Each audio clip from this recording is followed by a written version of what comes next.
So we are Patagonia, and our product is a Patagonia Eno hammock collaboration. I'm Jet. Mason. Carter. Gabriel. And Grant. So getting into a table of contents, we're going to start with some company overviews, and then we're going to do problem recognition and market trend. Third, we're going to get into new product and prototype. Fourth, we're going to get into finances, incentives, and trends. And fifth, we're going to talk about target audience, the 4 Ps, and a SWOT analysis. So starting with some company overviews, Patagonia was founded in 1957 by Yvon Chouinard. He's an outdoor lover and a rock climber. He started blacksmithing his own rock climbing equipment out of the back of his van. And then he started selling it, and in 1965 he teamed up with Tom Frost and made Chouinard Equipment, which soon turned into one of the biggest rock climbing retailers in the US. And then in 1973, they changed it to Patagonia Incorporated, and now today they're one of the biggest outdoor apparel companies in the world, and they are well known for their foot forward and climate change and environmental sustainability. Then getting into Eagle Nest Outfitters, better known as Eno. They were founded in 1999 by the Pinholster brothers. They were guys that love to go on adventures, go camping, hiking, and they wanted to make a hammock that was ready for all of that.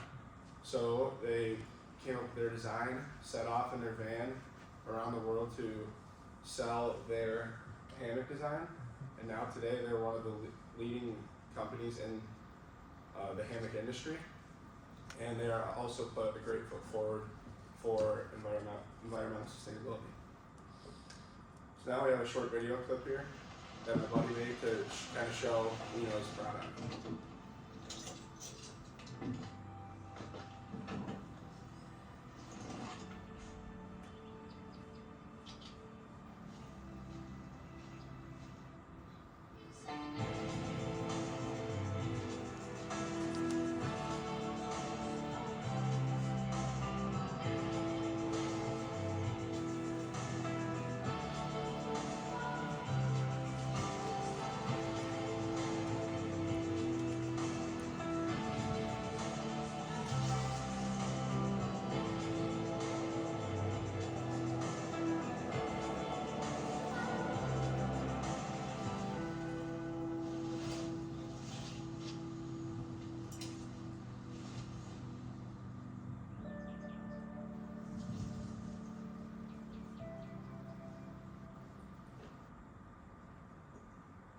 So, getting into problem recognition, when we were looking at the outdoor recreation industry, we recognized this issue that a lot of outdoor recreation equipment usually comes in your standard black, blue, teal, maybe purple, maybe green.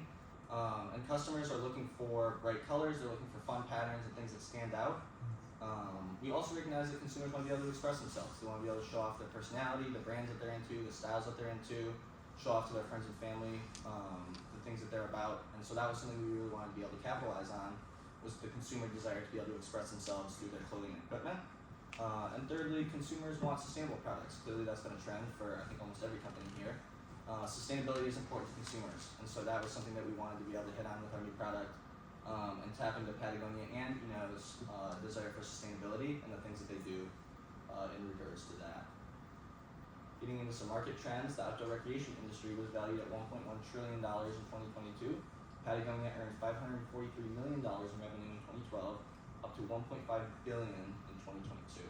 This is a 176% increase in revenue in that 10 years, and Patagonia is projected to make the same growth in the near future. Getting into this graph, we have a trend line showing percentage of people participating in outdoor recreation, with the bar charts indicating people by volume. This chart just shows that clearly there's been a sharp increase in people participating in outdoor recreation, and that's a trend that we want to be able to tap into. So now we're going to get into our new product. As Mason just mentioned, people are looking for something colorful, something they can express themselves, and something that's sustainable. So we decided to design a 100% recyclable hammock that is made with Patagonia's sustainability procedures.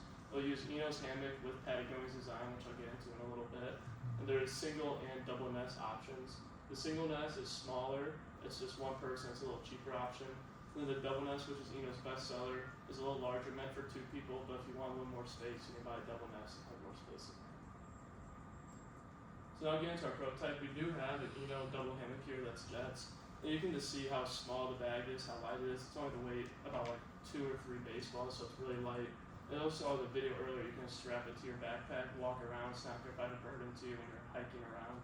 And on the bottom right, we have the Patagonia Chinchilla Design Vest, or fleece, as I say. And then we have the hammock there. And just imagine those designs we're going to transfer onto the hammock to allow consumers to express themselves more with their hammocks. Alright, so getting into some of the finances of the product, the cost for the co-branded hammock will be $70 for the single nest option, and the double nest option will be $90. Now below I've put in some screenshots of the prices for the original Eno hammocks from their website, and you can see there is a little bit of a price increase from their standard options to our co-branded product, and that's mostly because this is a more limited edition hammock, and it will have to match up to Patagonia's sustainability standards, so there is a little bit of a need for a price increase. But overall, for a Patagonia product, this is still on the cheaper side of things they sell. So there are a few incentives for both companies for the co-branding. Both companies can get positive effects from this. The first one with Eno is obviously they get a lot of exposure from co-branding with Patagonia. Patagonia is a much larger company. I'm sure a lot of you didn't even know what Eno was before coming into this classroom today. And to just demonstrate that, below I put 2 pictures from the warehouses of both companies. The left is Eno's corporate headquarters, and that's like their main area. You can see it's not very large compared to Patagonia's corporate headquarters, which has a lot more people. Corporate headquarters aren't the best way to demonstrate the size of the company, but you can get the idea just on difference. This isn't a one-sided benefit though. Patagonia does also get some benefits from this co-branding. Most of the opportunity to step their foot into the door to the camping industry. Right now, most of their products and their most popular ones are all apparel based, so things people wear. And if they get to partner with Eno, they get to work with a company that's well respected for high quality equipment, and that might open the door to future things like tents and all that kind of stuff. So finally, there are a few consumer trends that impact this product. The first one obviously is a surge in outdoor recreation after COVID. So an interesting thing we saw during COVID is because people weren't going to work or commuting as much, they had a lot of spare time, and what a lot of people did was pursue outdoor recreation. Even though most of the effects of COVID are over and people are going back to work, people don't give up their hobbies just because they run out of time. So compared to before COVID, there's still a larger amount of people participating in outdoor recreation. And a lot of people doing that would probably want to buy a hammock. Another thing we see a lot with outdoor recreation consumers especially is that once they get more involved in their hobbies, they'll want to pay more and buy more high quality equipment just because they're into it more. So the hammock we have, the Eno Patagonia one, will probably be more targeted towards more experienced people that are willing to spend $70 on a hammock.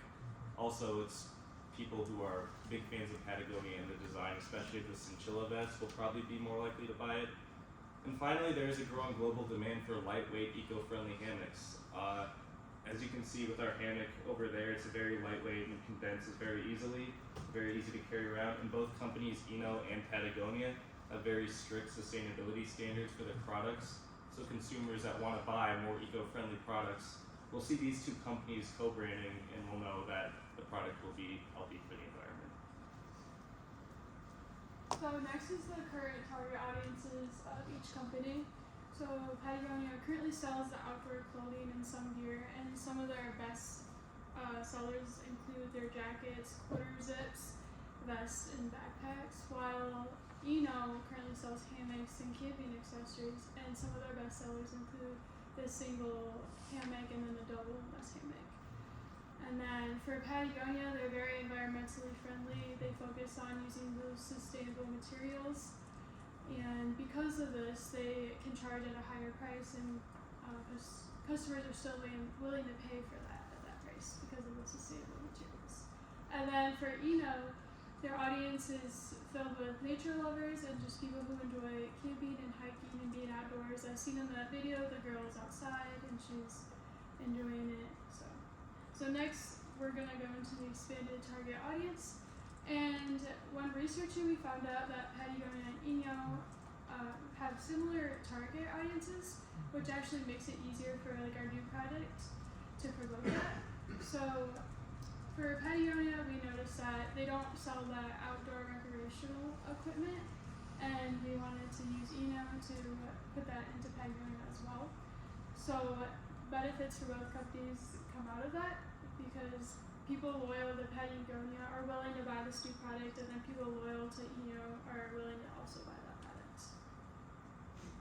Getting into the 4Ps, as mentioned before, our product is simply just an Eno hammock style with 100% recyclable, sustainable material. We are also using the patented Patagonia design.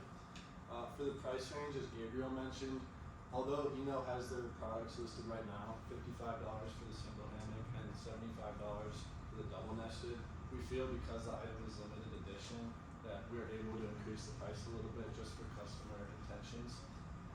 Getting into promotion, we feel to reach the younger target market, social media and websites are the best way to do that, as most people are on their phones, computers, and technology of that sort.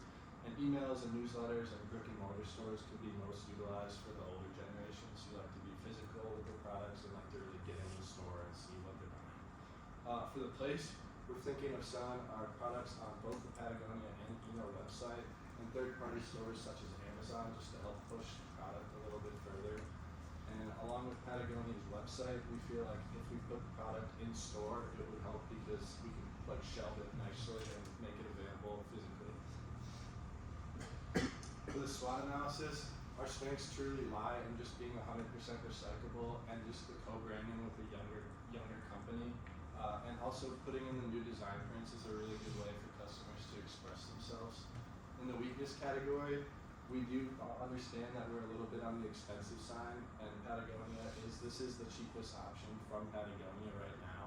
But Eno is just less well known as a company, so we attract kind of a more specific younger target market, which can be good and bad. Opportunities, we find that Patagonia can expand into their camping line a little bit, and this can get us exposure to that younger market who's really truly looking to like get outside and spend more of their activities doing recreational things. For our threats, we also see that it is a tight market with companies such as North Face and Columbia. They have a bunch of the market share already, and we also know that there's cheaper market options on there already. Just to finish things off, we feel like our prototype could be very valuable to get into the hands of consumers, and that globally this could be a very good product for people who are just looking to express themselves a little bit.